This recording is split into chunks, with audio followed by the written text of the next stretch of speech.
बिस्मिल्लाहिर्रहमानिर्रहीम अस्सलाम वालेकुम। मैं जलील खान कुराची, आप मेरे यूट्यूब चैनल देख रहे हैं। हुजूर वाला पाकिस्तान के सियासी मंजरनामे में आज पूरा दिन क्या कुछ होता रहा और मुमकिन तौर पर कल क्या हो सकता है, इस हवाले से डिस्कस करेंगे। आज इमरान खान ने शेर अफजल मरवत साहब को एक इंतहाई अहम तरीन जिम्मेदारी सौंप दी है, बल्कि एक नहीं बहुत सी जिम्मेदारियां सौंपी हैं।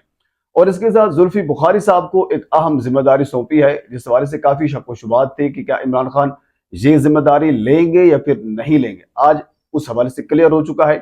बेसिकली आज 190 मिलियन पाउंड केस की अडियाला जेल के अंदर सवाल थी। बैरिस्टर गोहर शेर अफजल मरवत साहब को लेकर अडियाला जेल के अंदर पहुंचे, जिसमें नईम हैदर पंजोता साहब भी उनके साथ मौजूद थे। तकरीबन 3 माह के बाद शेर अफजल मरवत साहब ने इमरान खान से मुलाकात की है।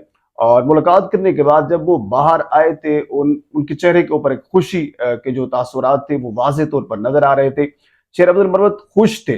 लेकिन एक चीज हमें माननी पड़ेगी कि अब से यानी जो जलसे जुलूस हैं और जो रैलीज हैं, उसकी क्यादत बाकी क्यादत के साथ साथ शेर अफजल मरवत साहब के जिम्मे भी होगी। इवन के जो 22 अगस्त का इस्लामाबाद का जलसा है, उसकी जिम्मेदारी भी शेर अफजल मरवत साहब को सौंपी गई है। लेकिन इसके साथ एक अहम पॉइंट ये है, शेर अफजल मरवत साहब ने आज ये कहा है कि हम रुख करेंगे लाहौर का। यानी कि इमरान खान ने शेर अफजल मरवत साहब को लाहौर के अंदर जलसा करने की, रैलीज निकालने की, एहतजाज करने की जिम्मेदारी सौंपी है। और आपको पता है कि अगर लाहौर के अंदर जलसा होता है, रैलीज निकाली जाती हैं, एहतजाज होता है, जो कुछ भी होता है, अगर लाहौर के अंदर कामयाब हो जाता है तो समझो पूरे पंजाब के अंदर फिर किसी जगह के ऊपर जलसा करना, रैलीज निकालना, एहतजाज करना कोई मुश्किल नहीं होगा। तो लाहौर एक मेन टारगेट है और इंतहाई मुश्किल भी है। तो इसी वजह से एक बड़ा खिलाड़ी इमरान खान ने उतारा है। आज इमरान खान खुश थे। इवन के शेर अफजल मरवत साहब ने यह कहा है कि मैंने हाथ जब आगे किया इमरान खान से मुलाकात करने के लिए, सलाम करने के लिए, तो खान साहब ने मेरा हाथ पकड़कर मुझे अपने गले से लगाया। यानी खान साहब को इस चीज का इंतजार था। देर सी बात है, बहुत से लोग थे। और शेर अफजल मरवत साहब ने यह गिला किया है कि बहुत से लोग ऐसे थे जो खान साहब के पास जाते थे और खान साहब को यह कहते थे कि शेर अफजल मरवत आपको गालियां देता है, आपकी वाइफ बुशरा बीबी को गालियां देता है। इस किस्म की चीजें जाकर खान साहब को कही जाती, खान साहब के कान भरे जाते। लेकिन उसके बावजूद भी आपको याद होगा 3 मरतबा एक सहाफी ने शेर अफजल मरवत साहब के मुतल्लिक जब खान साहब से सवाल पूछा था, तो खान साहब ने यह कहा था कि इसके ऊपर बाद में बात करेंगे। क्योंकि खान साहब भी चाहते थे कि जब भी शेर अफजल मरवत साहब सामने आएंगे और गिले शिकवे दूर होंगे, बातें मुंह के ऊपर की जाएंगी, तो उसके बाद फिर जो है एक वाजे जो है एक डिसीजन लिया जाएगा। खान साहब को बच्चे तो नहीं है कि कोई जाकर उसको कह दे और वो जो यानी कहे उसके बाद फिर उस चीज को समझ ले। लेकिन उनके जहन में था कि कुछ गड़बड़ है जरूर। लेकिन इस दूसरी जानब अगर देखा जाए तो शेर अफजल मरवत साहब ने भी तकरीबन 3 माह तक खामोश रहे। वो खान साहब के पास नहीं गए, लेकिन बैरिस्टर गोहर ने उनको कन्विंस किया। बल्कि आज शेर अफजल मरवत साहब ने यह कहा है कि मैंने खान साहब से ये अर्ज किया है, आप बैरिस्टर गोहर की जिम्मेदारी लगा दें, आप अली अमीन गंडापुर से पूछ लें कि मेरे जो भी मामलात है, मैंने किसी जगह पर कोई गलत बयानी की है, जो कुछ किया है, तो बैरिस्टर गोहर भी आपको बता सकते हैं, अली अमीन गंडापुर भी आपको बता सकते हैं। उन्होंने बिल्कुल अपने आप को आज खान साहब के सामने रखा और गिले शिकवे दूर किया, खान साहब ने भी और शेर अफजल मरवत साहब ने भी। उसके बाद एक बड़ा टास्क जो है शेर अफजल मरवत साहब को दिया गया है। और आप जानते हैं, मैं भी जानता हूं, पूरा पाकिस्तान जानता है कि 3 महीने हो गए हैं तकरीबन, सवाए केपीके के, सिर्फ केपीके के अंदर कुछ जलसे जुलूस, कुछ रैलियां और कुछ एहतजाजात वगैरह हुए। इसके अलावा हालांकि केपीके के अंदर कोई जलसे करना कोई बड़ी बात नहीं है, आपकी वहां पे अंदर हुकूमत है, आप सब कुछ वहां पे कर सकते हैं। इवन के सिंध के अंदर भी, बलूचिस्तान के अंदर भी अगर आप जलसे जुलूसे करते हैं तो कोई फर्क नहीं पड़ता। बेसिकली फोकस यह है कि पंजाब के अंदर आपने जलसे करने हैं, आपने रैलीज निकालनी है। और इसके अलावा वफाक के अंदर ये 2 पॉइंट है।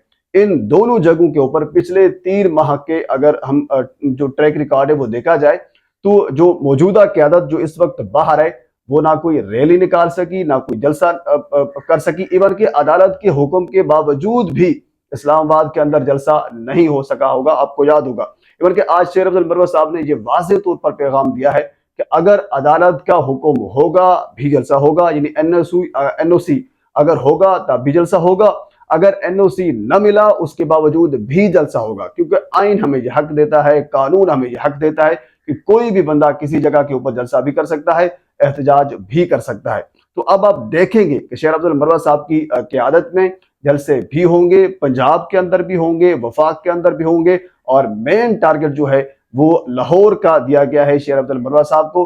अब आप देखेंगे कि एक धमाधम मस्त कलंदर होगा मरियम नवाज साहिबा और उनकी पुलिस के दरमियान और इधर शेर अफजल भरवा साहब के दरमियान। ये आने वाले चंद दिनों में ये सारी चीज आपको देखने को मिलेगी।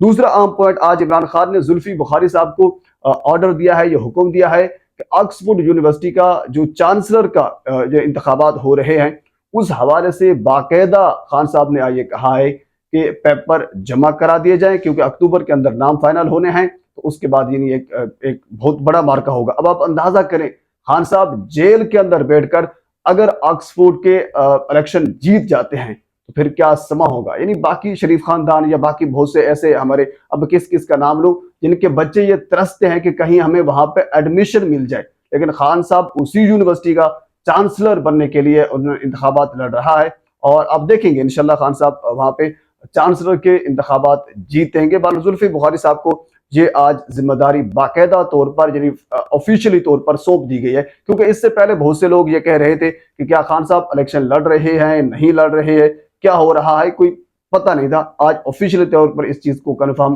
कर दिया गया है। और इसके अलावा खान साहब ने काजी फायज साहब के मुतालिक ये कहा है कि अलकादर ट्रस्ट केस के ऊपर जिस तरह काजी फायज साहब ने लूज बाल की है, जिस तरह वो बयान दे रहे हैं, उनका कोई तुक नहीं बनता। और ऐसे ऐसी बात है, एक मुकदमा जेर समाअत है, काजी साहब के पास है ही नहीं, काजी साहब उस मुकदमे के ऊपर, उस यानी जेर समाअत मुकदमे के ऊपर क्यों अपना इन्फ्लुएंस डाल रहे हैं, क्यों उसके ऊपर गुफ्तगू कर रहे हैं, कोई तुक नहीं बनता।